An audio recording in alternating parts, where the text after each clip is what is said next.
Before we start the show today, I wanted to take a moment to acknowledge the immense pain and turmoil raging across the United States this weekend. The death of George Floyd is a tragedy of deep importance, and as my own pastor described it this morning, a condensed symbol for the historic and systemic racism that we continue to grapple with as a nation. As it is not a Tigers story or a baseball story, we don't have plans to discuss this within the show itself. I know that many folks who are deeply engaged in issues of racial justice turn to sports and entertainment as a means of relaxation and escapism from the deep trauma that very important work can inflict. However, I also don't want to be a safe haven to those who turn to these outlets as a way to remain willfully ignorant of the pain and suffering of our fellow humans. Luke and I are not political or spiritual leaders, nor community organizers. We are two privileged white guys who have a baseball podcast. Our role in these circumstances is one of allyship, support, open ears, and amplification. For our fellow allies, we will include in the show notes a few links to organizations that are doing this incredibly important work, where you can learn more about how you can support this work physically and fiscally. And to our audience, I want to make two promises. First, we will continue to work to make sure we are the best allies we can be, actively listening to find our own shortcomings and seeking guidance to improve on a personal level. Second, I want to promise that we will never editorially ignore the deeply racist history of Major League Baseball in all ways. We love this game and firmly believe in its unifying potential, but we will not let that belief blind us to the problematic history from which it grew. To those who have been fighting this fight for a long time, thank you. Now, for this week's show.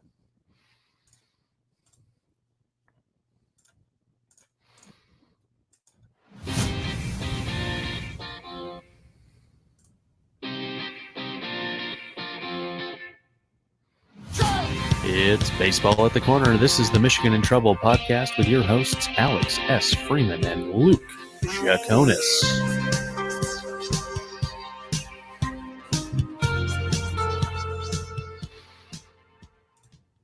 Luke, what's up, buddy? Going? Hey, haircut.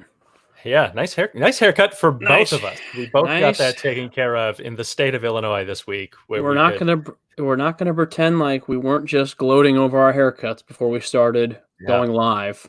And we almost wore the same color shirt today. But damn, do we look good? We do. We look good. It's a good look. Where did you go get yours?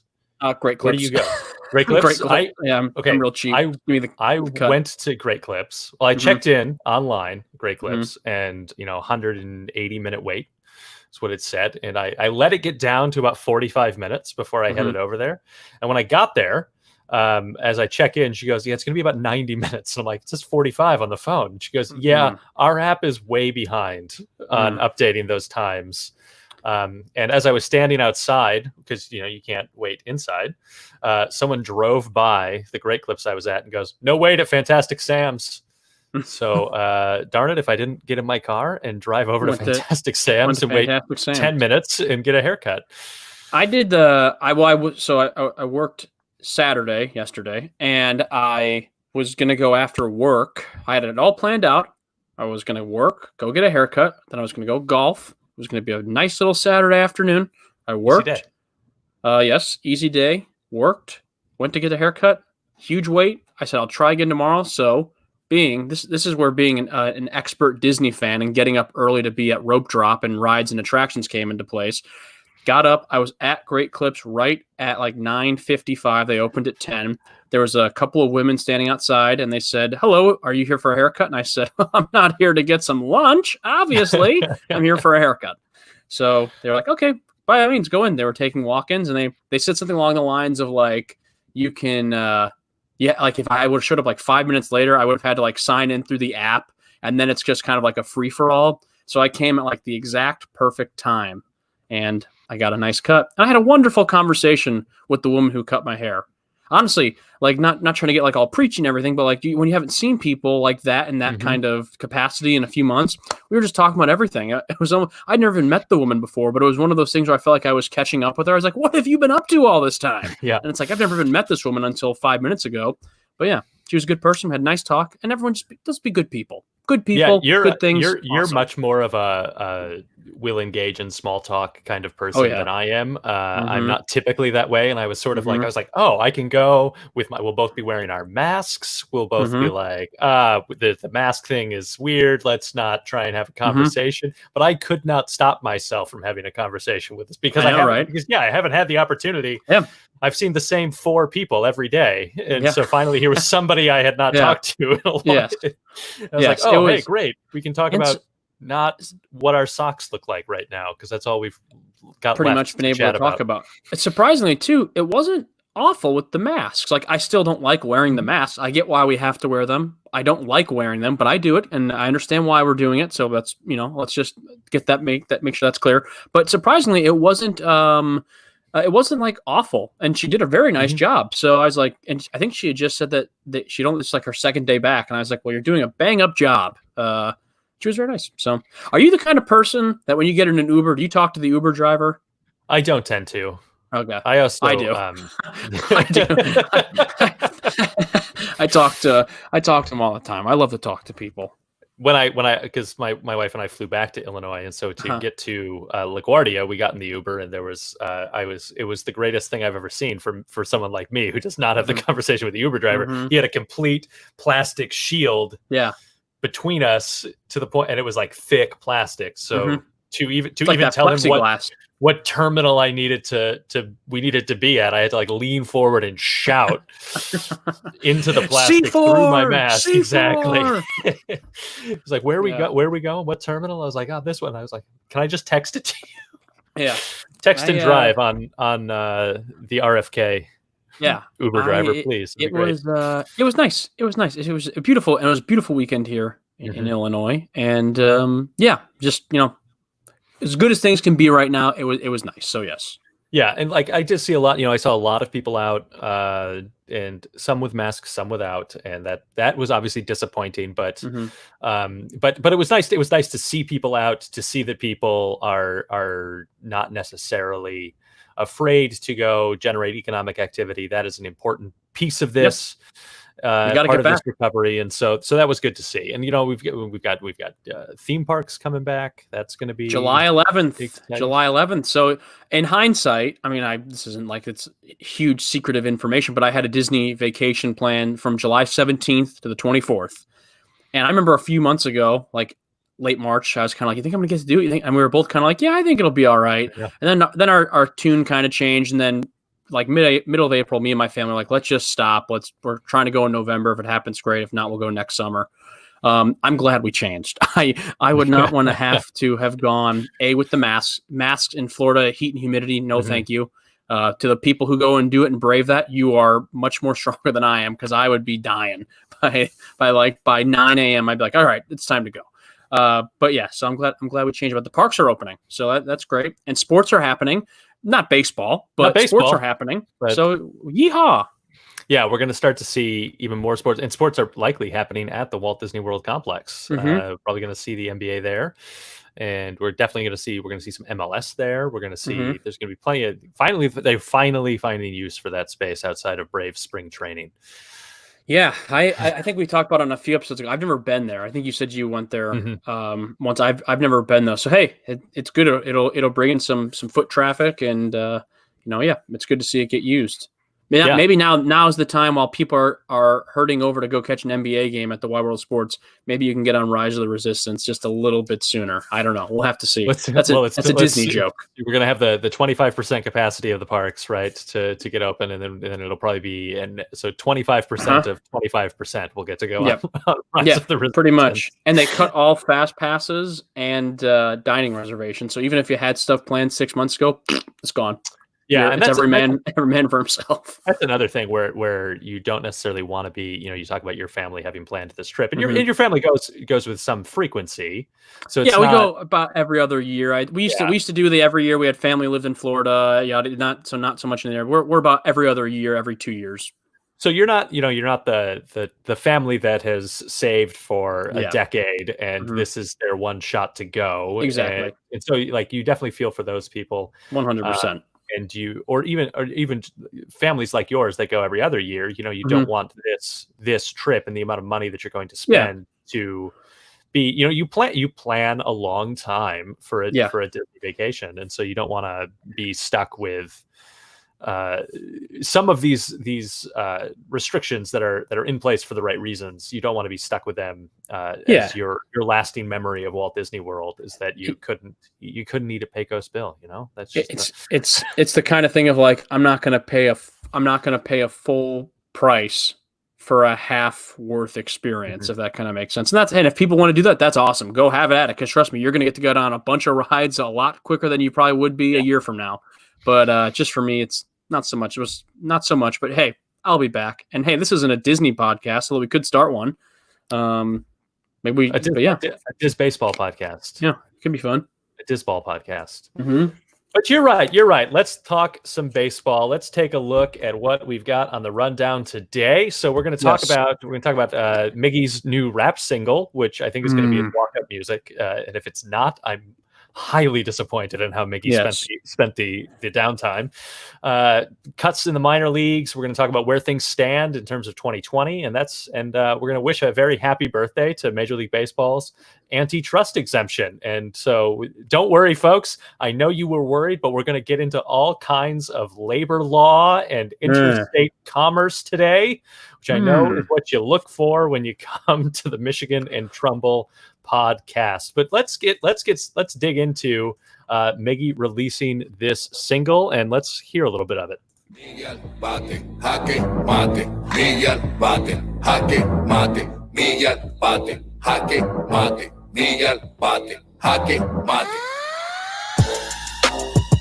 Triple crown, MVP, 4 batting champion, 11 All-Star game. Now batting for your Detroit Tigers. Y lo que viene, respeten ahí. Cada jugada, cada hit. Like it even that's the end of the song. I didn't cut that. Like it even ends perfectly for like everybody's walk-up song. There's not like a gentle fade to it. It's like they have arrived and then it just cuts off. They even ended the song that way. So I think that it's got to be his walk-up music, right? I would hope so. If it's not going to be his, it's going to be mine when I make my debut in the major leagues. I'll tell you that much. That's how we'll bring you into the podcast from now on. And that song, to quote the great Vince Vaughn, doesn't make you want to get hopped up and make some bad decisions. I don't know what will. But yeah, no, it's good to see. We couldn't find Miggy for a point in time, and that's because he was recording a rap song. Good for him. In the studio, he's got to lay down those beats as they get getting ready for his second act when he finally does retire from baseball. Miggy, the hip hop star, it'll be great. I think it was Jose Iglesias, if I'm not mistaken. I can't remember the nickname they called him, but he used to like DJ. I'm pretty sure like post games, like in the Tigers locker room. Maybe it was like on the jets or the buses whenever they were traveling. So he was like kind of like the traveling team DJ, I want to say. So maybe Iglesias and Miggy start some sort of like prestige worldwide a la Step Brothers business, and it can be called Iggy and Miggy. Miggy and Iggy. If nothing else, or just Miggy. This is a great pitch for a film. So any major studios that want to option the rights to this podcast episode, just get in touch with us. We are ready to sell. Yeah, we're doing God's work here. Essentially, we're just giving the people what they want. Yeah, it's actually. I mean, I just like the idea that he was doing a rap song, and like because that was a legit story. Like a month ago, it was like, where is Miggy? Why can no one get a hold of Miggy? And it's like, well, guys, it's because he was laying down a fresh beat. Back off. Let the man be an artist. He's an artist at the plate now. He's an artist in the recording studio. God bless him for doing it too. It's great. It's great. I also love that. That chorus there is Miggy at bat, checkmate. Because isn't that how we feel as Tigers fans? Miggy at bat, checkmate. Here it is in the ninth. Miguel Cabrera coming up. We're assuming he wrote the lyrics too, correct? It wasn't like a friend was like, "Yo, Miggy, I wrote this song that you got to perform. It's about you." I assume he wrote the lyrics. Story that that it was much more like Miggy wrote this rap and then took it to an artist and said, "Hey, let's." Miggy at bat, checkmate. Well, we never said he was the world's greatest lyricist, but God bless it, he is one heck of a hitter and now a great rapper, and for that, we love him. To utilize our 3 theater degrees, Luke, He's no Stephen Sondheim. Ah, yes. Stephen Sondheim. He is a guy who does musicals. I know a couple of them. Let's see. Can I name 3 off the top of my head? Let's see if I can do it. Funny thing happened on the way to the forum. Yes. Sunday in the Park with George. Yep. He wasn't Cats. I know that for a fact. That was Andrew Lloyd Webber. That was Andrew Lloyd Webber. Oh God! Wait, a little Annie, by the way. A Little Night Music. Ooh, that's a nice little obscure. I remembered we did a unit on that in college where I got my degree. When Alex said we have 3 degrees combined, what he wasn't telling you folks is that I have all 3 of them. He has 0. They're all Luke's. I've never been. All mine. I've never stepped foot in university. Alex doesn't do well in collegiate settings where some of us thrive. But golly, do I have a Master of Fine Arts in Hard Knocks. Yes, and also you have a Master of Arts in rap. You will be joining Miggy in the studio. Right. Me and Miguel Cabrera. That's you're leaving. Produced that album, and this is the final episode of the show. You're leaving the show to pursue a rap career, and for that we can't stop you. You need to get out of that cage. You need to fly like a beautiful little bird. Go do that thing, man. Cabrera's hype man. Yeah, I like it. Okay, terrific. Hey, good for him, dude. That's cool, man. I mean, you got to do something in quarantine, right? So that's true. Everybody's starting projects, learning how to do new things. Miguel Cabrera being a rapper. We'll take it. Let's talk about these cuts to the minor league, Luke. Okay. It's not a fun story. It was, although I do have to follow suit with a lot of our esteemed colleagues who have reported and made sure to point out that many of these cuts would have happened already in a normal year. That we saw about 1,000 players get cut the past 2 years over the same time frame. We would have seen somewhere between 600 and 750-ish players get cut, and so it was not quite as big of a blow to the minor leagues as one might have read. Now that does mean there's an additional 200 to 300 players that were cut that might not have been cut, which does sort of preclude and portend the dissolution of the minor leagues in some way. Which some of that conversation I want to save for next week's show as we talk about the draft and the changes to the draft and those types of things. But I do want to pause and talk about this. One fact to keep in mind, the approximate cost per team to keep all of their minor league players on the $400 per week stipend was about $1 million a team. So that's the amount of money we're talking about. Luke, before we go further in this conversation, what were your thoughts when you heard the news? First of all, it's sad. Like you said. Now, one thing we have to kind of keep in mind, and this might sound a little bit harsh, and I don't intend it to be, but it's just kind of the nature of pro sports. People get cut. Players get cut. Players get traded. Players sometimes just outright fired. It's sad, but that's kind of just one of the territories that comes with being a professional athlete. Yep. Obviously, this is a little bit more of a different circumstance because everything that's happened in 2020 with coronavirus. So it was interesting to note that you said that a lot of experts had said the amount that had been cut, I think said the number was about 1,000, correct? Yeah. That number was kind of on par with what would usually happen. Obviously, there was a couple extra 100 that you could probably say that is due to coronavirus. And I have it here in our show notes, so I'm going to look it up here real quick. The one thing, unless you were going to get to it, about the different organizations, were you going to talk about that? Yeah, no, let's do it. Take us there. Yeah, so, okay. I thought this was what I thought was really interesting out of it all. So, David Forst, Oakland A's GM, says, unfortunately, considering all the circumstances affecting the organization at this time, we've decided not to continue your $400 weekly stipend beyond May 31st. This was a difficult decision, and it's one that comes at a time when a number of our full-time employees are also finding themselves either furloughed or facing a reduction in salary for the remainder of the season. For this, I am sorry. That's interesting. And what kind of, I guess, is a little bit intriguing me about that is you said that number, it would have been about $1 million for these teams to keep players, their minor league players on, correct? Yep. And that's I think that's through the what would have been the end of the minor league season. So like as Yeah. long as these guys might have expected to be getting a paycheck to kind of fulfill that contractual obligation, quote unquote, would be about $1 million per team.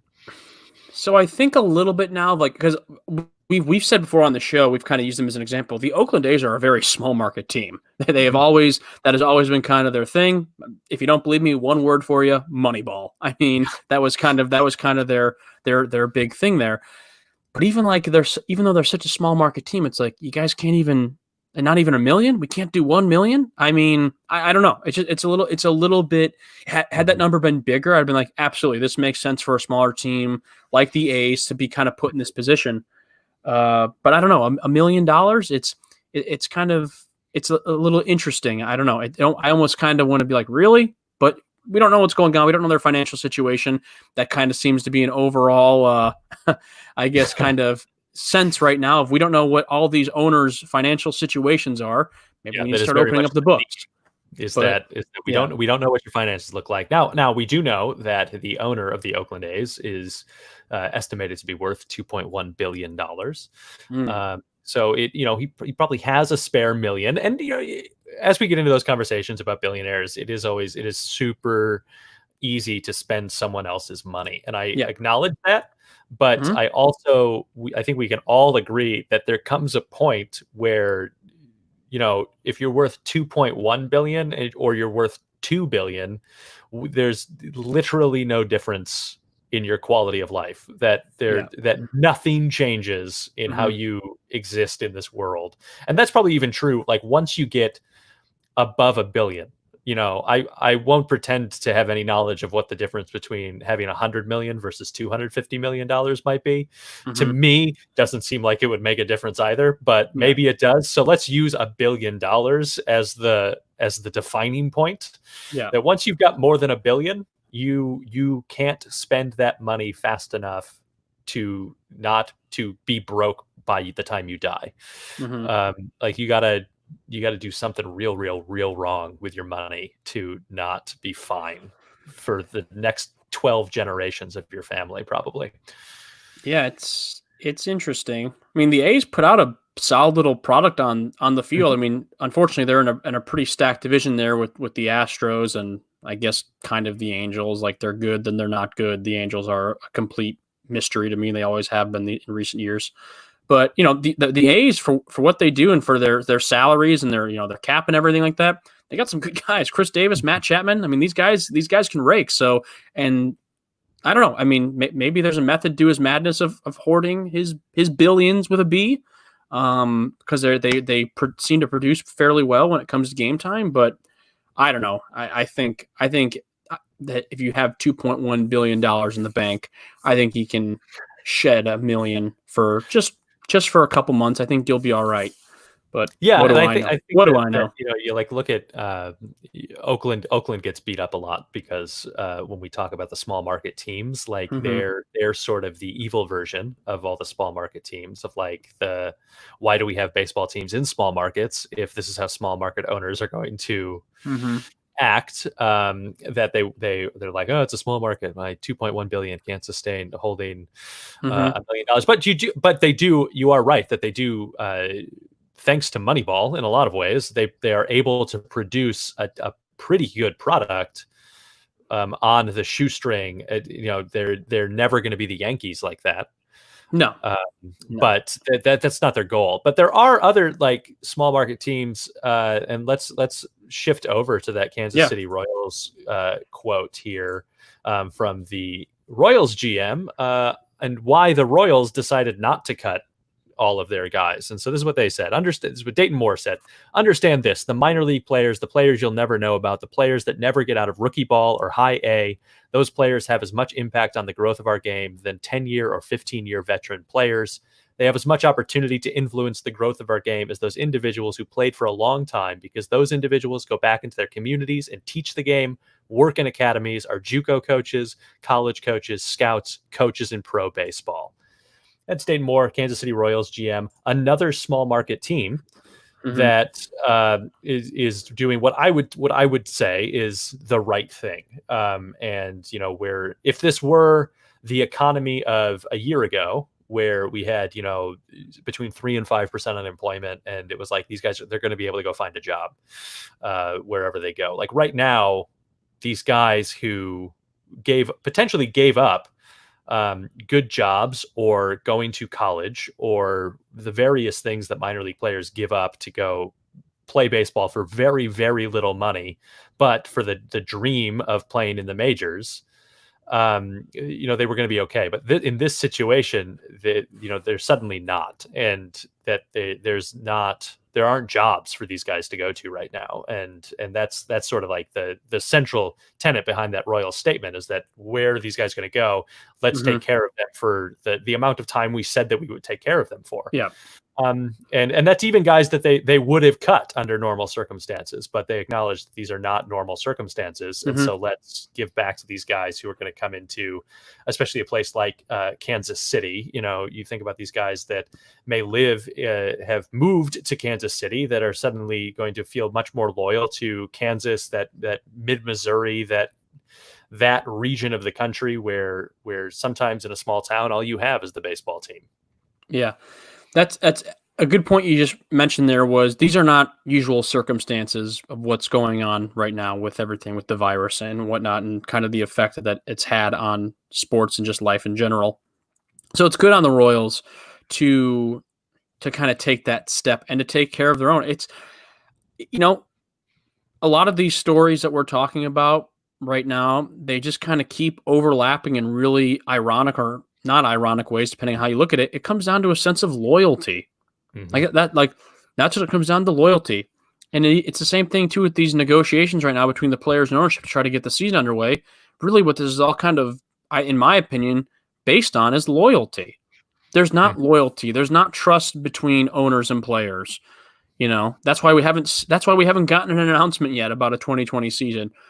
Looks like the Royals at least have that kind of, they have those attributes of a team who wants to take care of their own. And beyond this season and into next year, who knows what happens? We'll cross that bridge when we get there with them, but it's good on them. Also interesting to note too, like the Royals are a small market team and they're throwing out the money. So not a good look for Oakland. Not a good look for Oakland. Exactly, I'll tell you that much. Exactly. Also, Oakland, their stadium is a dump. That guy's got $2.1 billion. He's got to figure something else out. I mean, I don't know how much it costs to build a stadium. I've never tried it in my day. I've seen Field of Dreams a few times, but beyond that, I've never actually tried with my own money. He might need more billions. He might not need to use all 2.1. Who knows? But that stadium, what a dump. Yeah, and that's like one of the things as we look at this kind of like where do things stand, and so these next two bullet points here on our rundown kind of bleed together definitely. Of what is so the owners put out an economic proposal that has gone to players, and the players are definitely not happy. They're not looking to do it. And so I was listening to Effectively Wild, which is Fangraph's baseball podcast, and they were discussing. They had an interview with Eugene Friedman, who has been pretty active on Twitter the past week. He's a labor lawyer. He handles negotiations and Major League Baseball. And what they were talking about is clearly the union's goal the ownership's goal with this proposal to the union was to split the union in some way, to put the higher paid players against the lower paid players. And that attempt seems to have failed, based on kind of what we have looked at, is that doesn't seem like it worked. And also that does seem like a problematic look as we go into 2021, when we're going to need to negotiate a new CBA before that 2022 season. Yeah, I don't know. It's just like, dude, I don't know. I don't know what to say much anymore. I almost feel bad saying I don't care. Like, it's just either get the damn deal done or don't. Like, enough is enough. You're millionaires and you're billionaires. Like, and honestly, and I don't want to get into it all because we had our very nice, by the way, kind of pre-speech before the show began about everything that's going on in the world. With all that going on, and then everything with coronavirus, like what? Like we're gonna heckle over some money right now? Like just either play or don't. Like there's much bigger issues in the world right now than these jackasses on both sides who are, getting pissy about some money. And I get it. It's millions of dollars. Trust me, if someone was, even if it was a couple $100 and someone was messing with my money, I'd be angry. I would. But just like in the grand scheme of things right now, like you just said a few minutes ago, these are unusual and crazy circumstances that we're currently going through. So it's like read the room, guys. Exactly. That's the perfect way to put it. That is the perfect. I from time to time like to get up on stage and do some stand-up comedy. You know what?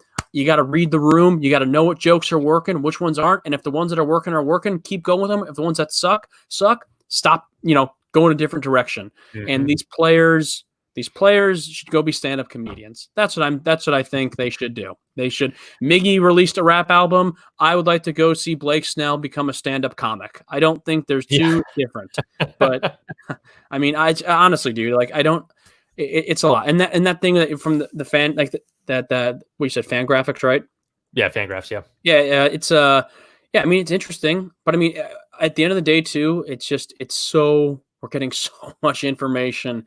And it's all relatively the same. And we get little nuggets that are like, well, this could be kind of positive. Mm-hmm. And then we get little nuggets and it's like, well, this is bad. Things are bad. We are not going to have a season. So it's like, okay. Yeah. Okay. And it's just like, let's just do this or not. Every baseball writer that you follow has an inside source that has an inside source. Then they have an inside source. And all of them and you're getting complete opposite messages from all of them because, there is the clear understanding inside all of the offices and on the player side of things that it's not really an option to not get a deal done. Mm-hmm. That to not play a baseball season is unfathomable to both sides, but the way both sides are reacting to that is completely different. And there's, certainly once you dive into the labor law of it all, and as has been mentioned many times, Luke and I, not lawyers, not accountants, not speak for yourself. in one of Luke's 3 degrees is a law degree. And I am smart with words. He's the smartest. He has all the best words. I'm graduating. I'm smart. And so finding that middle ground is going to be a problem. And one of the things that was interesting to me is that one of the issues that we're running into with the March agreement is that the way labor law works between a union and management is that if you can only negotiate a point if both sides agree that you can negotiate the point. And so ownership cannot force the players to renegotiate that point. Mm-hmm. They can. And so that's why you hear why Max Scherzer's statement said there's no reason for us to re-engage on that front. And so what we're expecting out of the players' counter proposal with this more games is they're trying to get the league to open up the idea that the players can set the schedule. And so if the league will not, the ownership will not do that. They will say, no, we can't negotiate on that point. And they'll say, okay, well, we can't negotiate on salary. So let's just not negotiate and go with the March agreement. And you guys can set the schedule as we agree in March. And so that seems to be, that was coming away from that podcast. That became my understanding of what the current situation is and that's the kind of counter we're likely to see. And related to that, the players have asked for the financials, that they have also used this as a moment to kind of say, okay, if you want to negotiate that point, this is the documentation we require to see if we want to open up that point. And, you brought up the stadium conversation with the Oakland A's and the terrible, terrible dumps that they play in. That place is garbage. And so, that's where the league revenues and the revenues get sticky, is that a lot of these teams are owned by media companies, or the team owns a media company.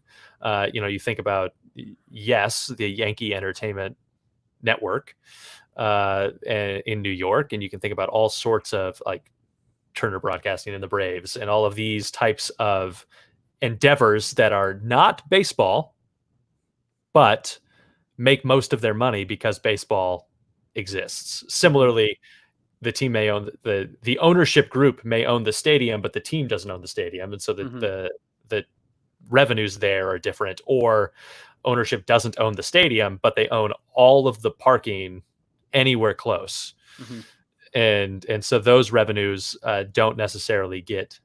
They line the owners' pockets, but they are not the revenues that the owners are talking about splitting. Yeah, it's. I mean, I will say this: good on the players. They're throwing the ball in the owner's court. They're saying, well, if you're so strapped for cash as you're making it out to be, why don't you open the books and show us? So I will say that's a smart play by the players, because I mean, it really is kind of forcing ownership's hand. Now, whether or not ownership will play ball or not, well, completely remains to be determined. But I think that's a smart play. I'll give that to the players. But I mean, I have a question. I might be going a little bit off topic here, so forgive me.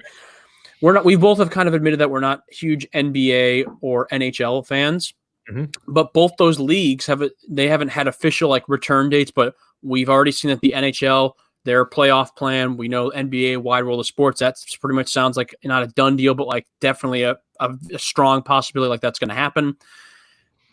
Did either of those leagues have as big of issues as as MLB is having right now? Because I feel like they just they had their ducks in a row. They had their what together, and they were like, okay, yeah, obviously we want to do this for our fans. We want to help get America and just people all around the world like energized and kind of bring them back to a sense of normalcy. They like got everything done so quickly, and then MLB is just they're dragging their feet. And I do know that some of the ease with which those other leagues were able to get those kind of agreements together was that they, in their collective bargaining agreements, they have much clearer salary. Like there's a salary cap in those leagues and in the way that things operate. So there's already max deals, and so you just know that if you own an NBA team, you're gonna have a guy on a max deal. Like that's just is a thing, and this is what payroll is going to be. And so then the issue in Major League Baseball becomes these places like the Yankees that have extremely insane payrolls, or like the Tigers who are sending several $1 million to Prince Fielder this year for so he's still, as of now, though, he'll be the most highest paid player in baseball, correct? Still, yeah, he will be from Detroit, and then whatever he's getting from Texas. Good for Prince. He should release a rap album. I was just this is at the everyone should release rap albums. Everyone in the major should release rap albums. Did you? I don't know if you saw you certainly would have seen it in the show notes, but MLB decided to revisit the Red Sox 2013 ALCS comeback. And so I just saw, I just was on Twitter and I saw in my little upper corner there, I saw MLB and I was like, oh, that's a Tigers game. Let me click in. And there we were, right in the bottom of the 8th inning when Benoit just in time, just hangs one out there for just in time for Torrey Hunter to flip over into the right field bullpen. Yep, and then that terrible throw to Prince, who is when you throw to first poorly while Prince Fielder was on first base, he was not the most agile first baseman to get off the bag and block the ball. And that definitely came back to bite us in that game. And I remember sitting, I was in a rehearsal and rehearsal ended, and this was when I was doing some theater in Lansing, Michigan, and so we're all Tigers fans, and so we said, okay, well, let's wrap this thing up. There's playoff baseball tonight, and so we all went out to the local bar that we liked to gather at after rehearsals, and people are having conversations. There are people there that are less baseball fans. There's like 3 of us that are really, really invested in the game. It's going quite well. And then not in the bar, but like in our group, like we were. Oh, okay. We were like outside of the bar. What kind of fans are these? No. I get what you're saying. Okay. And so we're we're sitting there watching, and if the game's going well, things are getting a little tense in the 8th, certainly, but it's a 4-run lead, so we feel pretty good. And then no Tigers lead is safe after inning number 7, Alex. You should know this. That's true. And I was saying, I was like reliving that game. As I said, Max Scherzer threw a no-hitter through 5 2/3. Mm-hmm. And we readily blame the bullpen, but it was a starting pitcher who came in and really mucked it up in the 9th. Yep. But that is the right call to bring in a starter in the 9th inning of a playoff game that is tied, because there's a decent. You're probably going to need a couple. You think you're going to need a couple of innings, yeah. But alas, no. We get a bad throw by Iglesias to Fielder that turns the single into 2 bases, and then a wild pitch from Rick Porcello moves the winning run over to third, and then the series was. And I remember feeling in that moment the series was over. Mm-hmm. I was like, "Oh, that's it." It's like, game set match. It's game 2, but this series is over. You know what's interesting is because had they won that, they would have been up 2-0, correct? Yeah, we would have gone to Detroit with a 2-0 lead. Damn. For whatever reason, when the Tigers get into playoff games and World Series games, which is very few and far between, especially as of late, I feel like it's been since 2013 was the last time they were in the playoffs. No, they made it 2014. 2014 was last year they were in the playoffs. So we're coming on 6 years now. And every time, I remember like in the 06 World Series against the Cardinals, remember they couldn't throw the ball to first base? Yeah. Like it was like Fernando Rodney, Joel Zumaya, and might even been Todd Jones or someone else, or it might have been Rodney twice. I don't know who it was, but it was like the pitchers could not just toss the ball to first base. They kept throwing it away. It's like the basic fundamentals. When they get into that the most pressure time of all season, fundamentals go out the window. Yeah. So I don't know. But yeah, 2013 is a tough one to relive. I will say this: 2012 is the one that probably stings me the most because I legitimately thought. I've said this before to like friends of mine and whatnot, but like when they won the ALCS and they went to the playoffs against the Giants, I was convinced they were going to win the World Series. I was like mentally preparing myself, being like, I am going to finally get to see my team win the World Series. And then they got swept. So like that one was more of shock and awe to me than 2013. I think also by the time we got to 2013, I don't even think I was over 2012 yet. So I was like, and I was like, this makes sense. Everything I'm seeing right now, this makes sense. This is the team that I'm familiar with. They have a pretty strong regular season. They get to the playoffs and they just collapse. Because in 2012 wasn't in 2013 wasn't Buster Posey on the cover of MLB The Show? Say that again. I feel like the 2013 MLB The Show. The show had Buster Posey on it. All just kept reliving the 2012 World Series. Probably. I mean, I wouldn't be surprised. So it's like every single baseball game you watched, there would be an advertisement that's like, remember this? Would you? I'm trying not to. Would you? Because like the Giants went 10, 12, 14. I believe, if I'm not mistaken, right? Because they was it 10, 12, 14 they won. That's pretty awesome. Would you take that success rate, but in between those in-between years, you're absolutely god awful? Yeah. I think I would too. Easy. I think, would you take painful the year after? Like if you went 2012 Giants 2012 to Tigers 2019, like that season would be even more painful. That was going to be my next question. Would you do 9 seasons of 2019 Tigers baseball, but that 10th season you have a chance? You have a shot at like 2012 Tigers baseball. I don't think I would. No, I don't think I would. I would rather like perennially lose in the ALCS. Because it's kind of my issue with the whole rebuilding argument. I get what rebuilding is in theory. I understand it, but I don't like it because, in my opinion, when an owner comes out and says we're in a rebuilding phase, you're essentially saying we're okay with losing if it gives us a chance to win later on down the road. But guess what? There's no guarantee that you're going to win later on down the road. That is my biggest gripe with rebuilding. You're essentially saying we're cool with being losers because we may be winners down the road, and there's no guarantee at that success.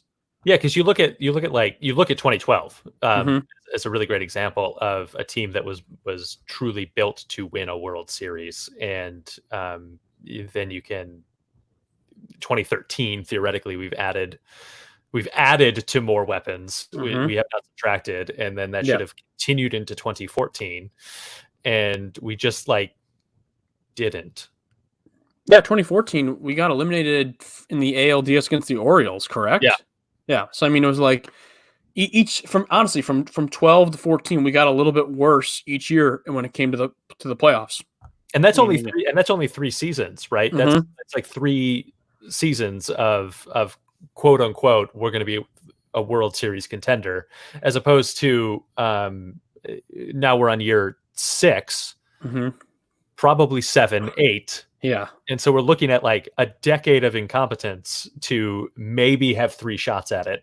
And then we'll do that again. And that doesn't interest me. I want us to be a franchise like the Cardinals, who the Cardinals. I don't know how they do it. The Cardinals are always competitive somehow. And they've got they're obviously a bigger marketed team, but although they're a big market team, they're not as big as I would say the Yankees, the Red Sox, the Dodgers, the Cubs. They're definitely a top 10, no doubt about it. But they just always find a way, man, to play consistent baseball. Yeah, and that's the Cardinals. I'm trying to think if there's any other teams that are kind of like the Cardinals, because I would maybe say, I mean, the Red Sox have always been good, as pretty much for the most part, as long as Yankees as well. They've had a couple weird seasons where they finish a couple games below 500, but you never see a team like the Yankees, the Cardinals, or the Red Sox have a 2019 Tiger season. Right. That's what I'm getting at. So yeah, and that's more and I can't think of it. I can think of franchises that have had 10-year periods where they're like the Cardinals, but certainly not the sustained forever sort of feeling that since Gussie Busch bought the team, that they've just been a perennial contender, and maybe they have an off year, but it's certainly not 2019 level bad. We complain now because the Tigers have been pretty atrocious in recent years, but it could be a lot worse because we do at least have those years of 2011 to 2014. Be like, hey, at least we were competitive during this time. We were getting into the playoffs, made it to the World Series. At least we were competitive. Look at teams like the Marlins, who just have yeesh, or I guess the Mariners. These teams who are just have always been in the basement. I mean, it's not great. Been a while for the White Sox too. Just saying. Yeah, I know they're good on paper right now. And everyone says, if we get baseball, they're a shoo-in to win the division or went before all this stuff happened. But been a while for the White Sox, man. Been a while. So before we wish the Anti-Trust Exemption a happy birthday here to close out the show, I wanted to ask you one hypothetical that I meant to ask you last week, but we sort of ran out of time. Yeah. It brought up, we've brought up the postseason at this point, and as we look at kind of Major League Baseball's proposal to the players that if we do get a season, there is the way they're wording the playoff language is semi-anticipating the potential that there could be a cancellation of the postseason in some way, or that something sort of happens. And so my question to you is looking at the NHL plan, where we're coming right back into this weird round robin-y kind of tournament to then get us the final seedings to go to a Stanley Cup final. What would you feel about something like that in a situation where baseball has to stop for a bit midstream, but then they're able to say go to Florida or Arizona in November and play this weird little tournament to get the World Series champion determined? Would you like something like that, or would you rather we just shut it down and don't have a World Series? That'd be interesting. I mean, I kind of have two schools of thought. If like the Tigers were in it, I'd be like, well, we have to get these games played. We gotta get them in. It's only fair that we finish the season.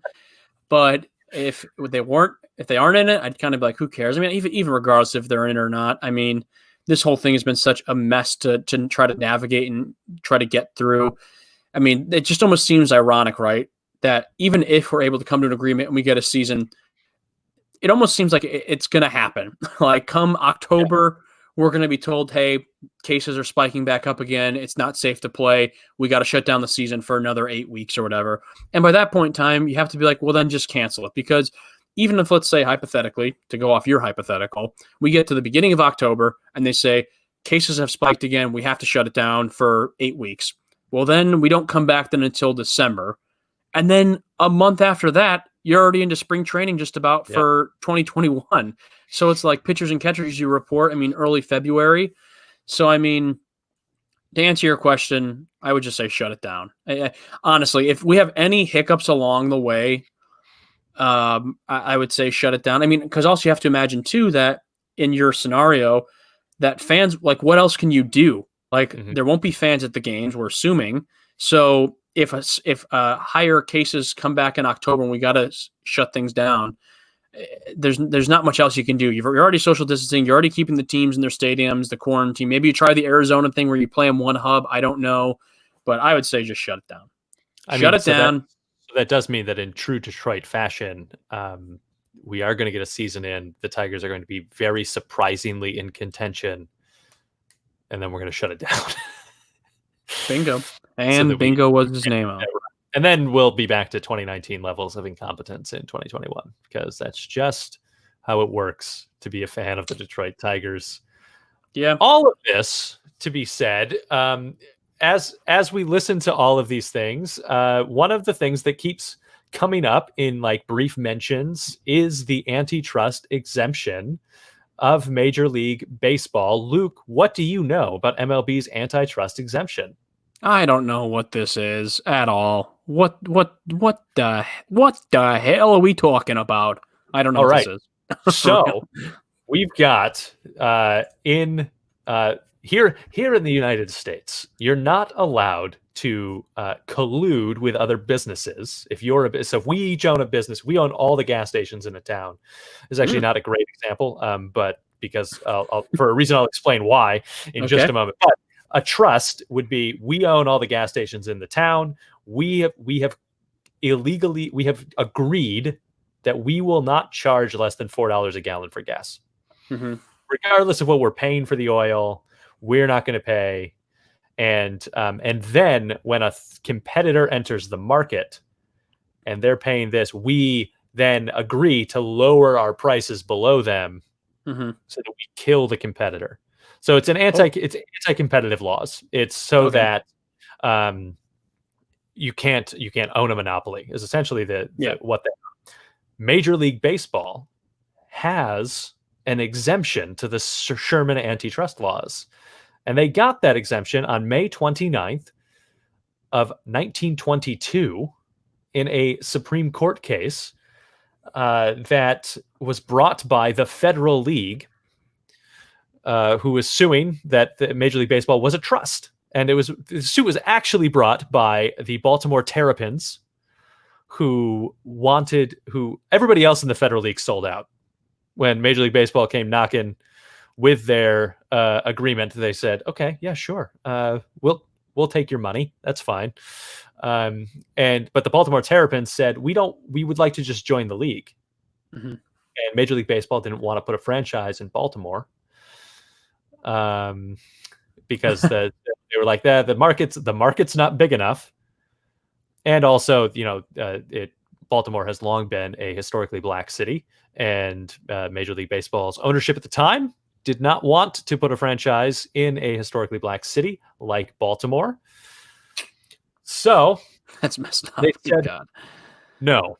And so the Baltimore Terrapins said, okay, we'll sue. And so they did. And it was originally ruled in their favor that they were, but it got its way all the way up to the Supreme Court, where the Supreme Court ruled in favor of Major League Baseball, and ruling that baseball was not Major League Baseball was not interstate commerce. Which to every legal argument I've ever read goes, that doesn't make any sense because you have a team from New York and you have a team from Chicago, and they travel to play each other, and that's the way like most the way that the Congress determines if you know if your supply chains cross state lines, it's interstate commerce, and so therefore it is, but not baseball because the game is wholly played in one location. And the reasoning that the Supreme Court justice gave, and I think this is very important to remember today as we talk about all of these labor negotiations and whether or not baseball, like the owners should suck it up and come back, is that, you know, the game of America's pastime was too important to be bogged down by interstate commerce regulations. Baseball is not a business. It is essential to the fabric of America. And so, therefore, it should not be ruled by business laws. And so, maybe we should come back and play, or we should take away the antitrust exemption of Major League Baseball. Yeah, it's ironic. A story from something so many years ago is still somewhat happening today in terms of labor laws, and agreements, and votes, and things like that. It's like, not much has changed, guys. Way to go. Way to ruin a party, guys. The other fun fact that came out of that, so the Federal League was fairly popular. They built themselves a little bit of a nice ballpark in Chicago's Weegham Park, home of the Chicago Whales. And you may know this stadium by its name, Wrigley Field, today. Originally built for the Federal League. Did you know that Wrigley Field, although the Cubs have, played there, at a point in time, the Chicago Bears played there as well. I had forgotten that was before they moved to Soldier. Obviously, that was where they. Oh no, it's still current. They play there. The Bears. Yeah, the Bears play at Wrigley Field. Yeah, that's true. That's true. The Bears used to play at Wrigley Field. Yeah, fun fact. Wrigley would be. I think my grandpa went to a game there, if I'm not mistaken, because he'd always tell me. He's told stories about, like, he was like, yeah. At first, when he told me stories, I'm like, Grandpa, you're mistaken. The Bears never played at Wrigley Field. And then I did some research, and I was like, oh, I am wrong. He's right. I am correct. Which is how it always, which is always how it should be with your grandparents. They're always right, and you're always wrong because your grandparents are the best. But yeah, so it's kind of interesting. Yeah, that article is kind of fascinating though, and a little bit ironic, just with everything kind of going on right now, that, almost 100 years later, whatever it's been. And what year is it for their birthday? Are we celebrating? 1922. So we're like at 100. 98 years of antitrust exemption, because baseball is too important to regulate like commerce. And meanwhile, here we are arguing about billions and millions. And What a fun, trying time we're in. Yeah. Hopefully, well, next week, we will be live on Facebook on Thursday. Next week, also, we'll have our draft preview show because we have the new form of the draft. And so we'll get into, I've got some thoughts on what the attraction of minor league baseball and the reformation of the draft and how it all ties in to the fact that college athletes can make money now. All of that ties together to mean that I think we have a brave new future for baseball. And so looking forward to that draft preview episode that'll drop next week, right before the draft. And so just keep joining us here, either on the Facebook, on Spotify, Apple Podcasts, wherever you get the show.